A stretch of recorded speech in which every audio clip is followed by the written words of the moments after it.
Halo semuanya, perkenalkan nama saya Kristina Aurelia Sitepu dari Program Studi Pendidikan Dokter Fakultas Kedokteran Universitas Sriwijaya Angkatan tahun 2025 dengan NIM 04011182530007. Pada video kali ini, saya akan menyampaikan mengenai anatomi dari sistem urinarius. Selamat menyaksikan! Pertama-tama kita akan membahas mengenai gambaran umum dari sistem urinarius. Jadi sistem urinarius itu dimulai dari organ ren ataupun ginjal, yaitu organ utama yang berfungsi untuk membentuk urin melalui proses filtrasi, reabsorpsi, dan juga sekresi. Nah, urin yang telah terbentuk akan dialirkan melalui saluran panjang yang disebut dengan ureter. Nah, kemudian ureter akan membawa urin menuju ke vesika urinaria sebagai tempat penampungan yang sementara. Setelah vesika urinaria terisi dan mencapai kapasitas tertentu, maka urin akan dikeluarkan melalui saluran akhir yang disebut dengan uretra. Terdapat dua ginjal, yaitu ren dexter dan juga ren sinister. Nah, kedua ren ini terletak secara retroperitoneal pada dinding posterior abdomen. Nah, posisi vertikal keduanya itu tidak sama karena adanya hepar di sisi kanan. Nah, ren dextra sendiri itu berada lebih inferior, kira-kira setinggi vertebra lumbalis 1 sampai lumbalis 3. Sedangkan untuk ren sinistra sedikit lebih superior, setinggi vertebra thoracalis 12 sampai lumbalis 1. Oke, jadi bagian eksternal dari ren itu sendiri, ada polus superior, yaitu kutub atas, puncak tertinggi dari ren. Lalu ada polus inferior, yaitu kutub bawah, di mana puncak terendah dari ren. Selanjutnya ada margo lateralis, tepi lateral yang cembung, dan ada margo medialis, tepi medial yang cekung. Nah, pada margo medialis ini terdapat hilum renalis, yaitu tempat keluar masuknya dari arteri renalis, vena renalis, dan juga nervus nervus, serta tidak lupa tempat keluarnya pelvis renalis juga yang akan menjadi ureter. Nah, teman-teman tidak lupa juga, di bagian superior dari masing-masing ren terdapat glandula suprarenalis, glandula suprarenalis dextra, glandula suprarenalis sinistra. Nah, kelenjar ini akan berfungsi sebagai organ endokrin untuk menghasilkan hormon. Oke, di sini kita akan membahas mengenai struktur internal ren. Nah, ren sendiri terbagi menjadi dua bagian utama, yaitu ada cortex renalis di lapisan luarnya, dan ada medulla renalis di lapisan dalamnya. Nah, di dalam medulla renalis ini terdapat struktur yang berbentuk segitiga yang disebut juga dengan piramida renalis. Nah, ujung dari setiap piramida ini disebut dengan papilla renalis. Ini ya, teman-teman. Nah, papilla renalis ini akan bermuara ke calyx minor dan beberapa calyx minor akan bergabung menjadi calyx mayor. Calyx minor, calyx mayor. Nah, selanjutnya calyx mayor akan bermuara ke pelvis renalis yang merupakan bagian awal dari ureter. Nah, pada struktur internal juga kita bisa melihat ada columna renalis.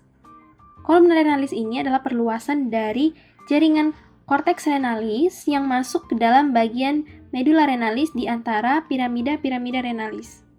Nah, ini adalah jaringan kortikal yang menonjol dan memisahkan satu piramida ginjal dengan piramida-piramida yang lain. Jadi, kolumna renalis ini berada di antara piramida-piramida ya, teman-teman. Yang selanjutnya kita bisa melihat sinus renalis. Sinus renalis ini adalah rongga ataupun kompartemen yang berbentuk corong dan terletak di bagian medial dari ren.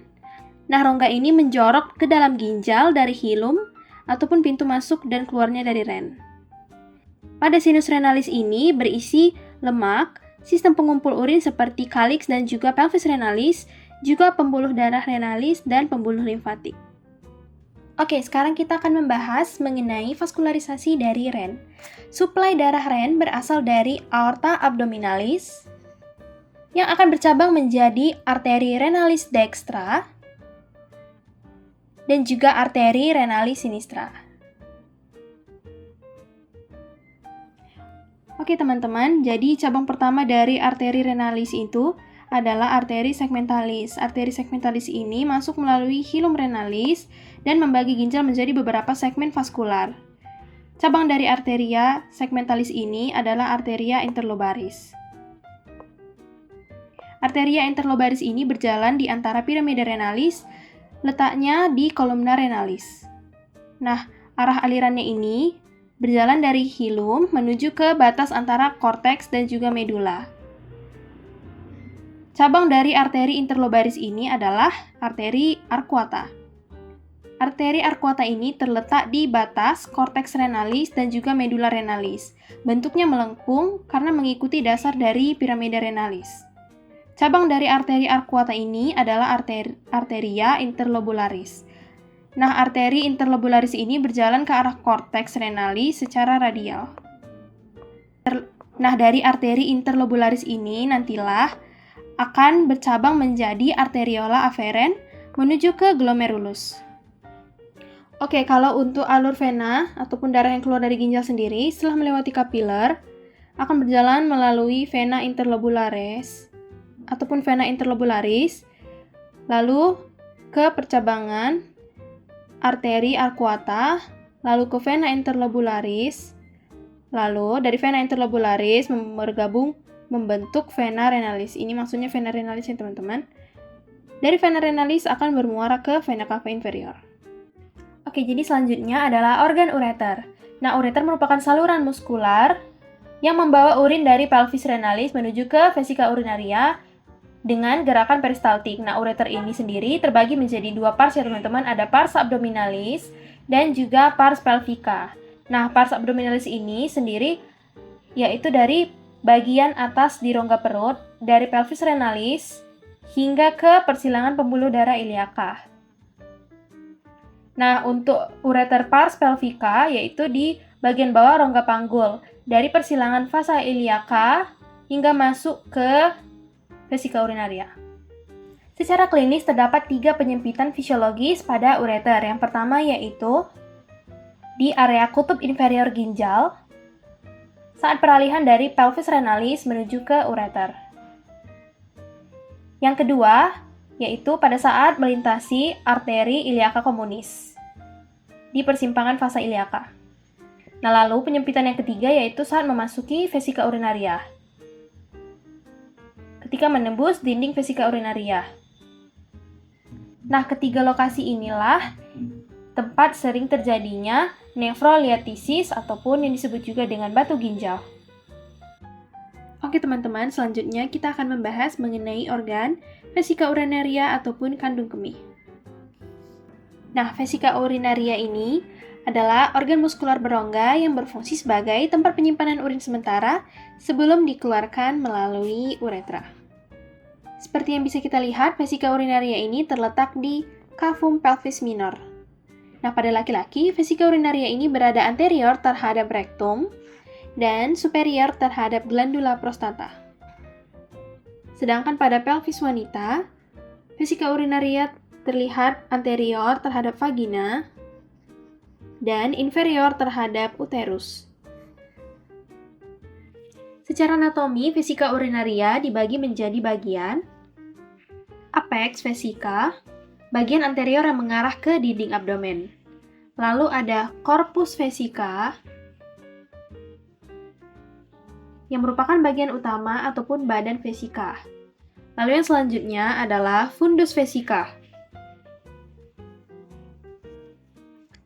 yang merupakan bagian posterior dari vesika urinaria. Dan yang terakhir ada kolum vesika ataupun leher vesika, yang merupakan bagian inferior yang berlanjut menjadi uretra.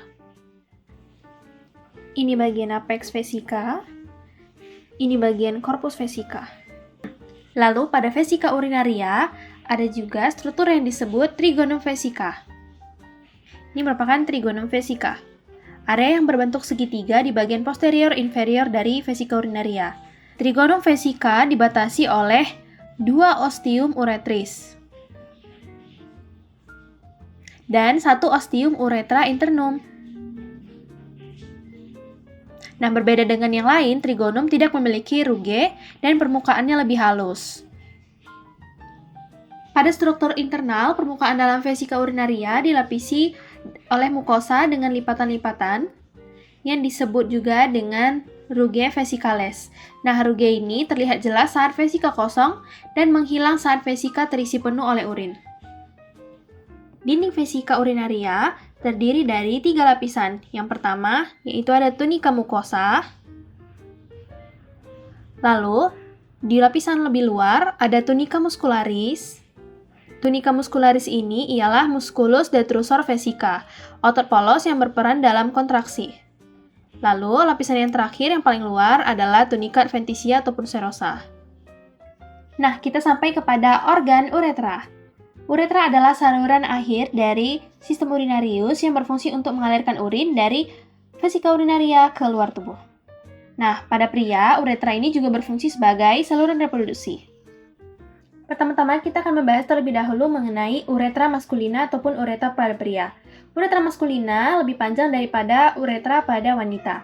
Panjangnya sekitar kurang lebih 18-20 cm dan terbagi menjadi 4 bagian. Yang pertama yaitu pars intramuralis ataupun yang disebut juga dengan pars preprostatica.